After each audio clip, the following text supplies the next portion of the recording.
As Vladimir Putin approaches his 71st birthday on October 7th, experts have warned it may be his last.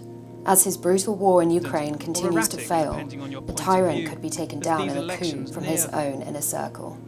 Many suspect him of taking out Prigozhin and other top generals, and his list of enemies is long. One expert even thinks that if the pressure mounts too high and Putin knows he's doomed to fail, he may choose to end it all with a golden pistol.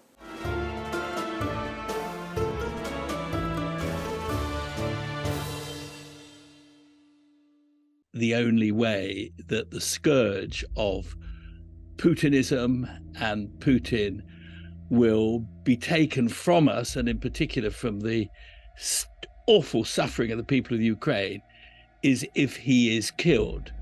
The second best would be a coup that would overthrow him. I think there is a very good chance that this will be his last birthday, and that would be excellent news. He may be looking at the golden pistol on his desk and thinking, yeah, time's up.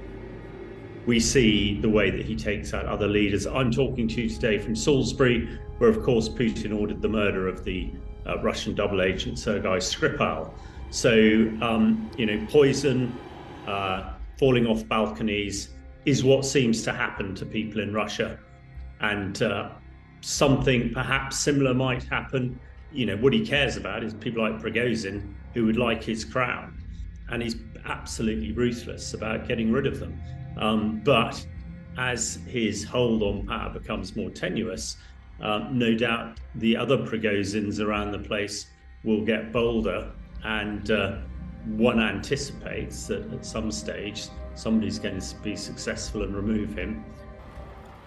He narrowly survived that rebellion by Prigozhin, narrowly, and only by kind of doing a deal. Remember, Prigozhin had killed some 30 members of Putin's armed forces. Putin, I'm sure, knew exactly how long it would take for Prigozhin's jet to spiral out of control and crash. And every one of those seconds, I think Putin was counting and smirking. Those who express dissident views are, sent to labor camps, essentially sent away to rot and die. And it's made entirely clear by Putin that if he considers you to be a traitor to Russia, he will kill you. His approach to controlling a state is to dominate it, to be a dictator, and not to be terribly inclusive. And for a while, that seemed to work in the way he constructed a kleptocracy. It's clearly fraying badly now because of this disastrous war. It may well take a lot more of Putin losing and being seen to lose in order for his hold on power to go. But it will go. He is a dead man walking.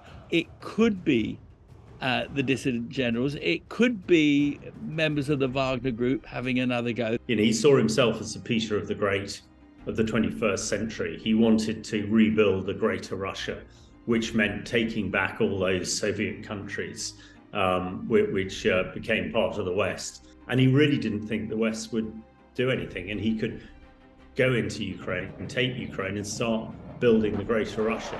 So that is really his sort of, that's what he's hoping to achieve. But it's all tumbling, For somebody who thought that special military operation would last 2 or 3 weeks, we're now almost 20 months into this conflict. He's lost over 4,500 tanks, over 200,000 soldiers. This is devastating. This is the greatest defeat Russia is looking at in its history. Now look at how the war is going for him. 18 months on, it has been a humiliation for him. A humiliation for him, a humiliation for Russia, and a humiliation for the people who supported him.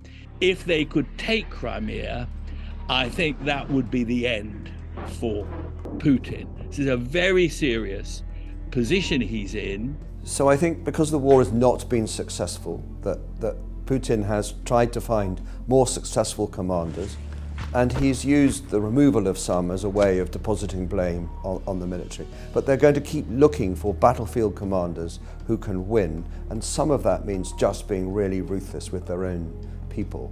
The alternative, of course, is that Putin, in desperation, a cornered rat, which is what he is, will decide to strike out madly, maybe to use nuclear weapons, tactical or strategic. He will threaten us, he'll threaten to nuke us, he'll threaten to use tactical nuclear weapons, even intercontinental nuclear weapons. He'll threaten us, but he's a coward. He's not suicidal, he's not going to use them.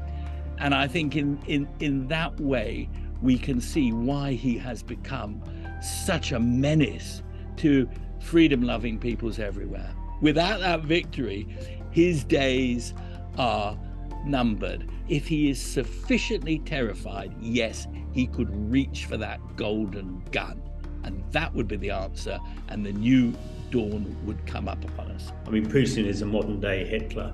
Of course, Hitler did get his comeuppance, and Putin's end is probably likely not to be dissimilar. It never ends well for these sort of tyrants, however long it goes on. So I really think, the writing is on the wall for Putin. I cannot see that his people or others will allow him another 12 months of the carnage that we've seen over the last 20 months in Ukraine. Psychologically, he is under huge pressure. How can he survive without winning? I think he is mad, and he's certainly bad, but he's not deranged or demented. And this act, like Hitler, will be played out to the bitter end. Then suddenly, bang, it will go.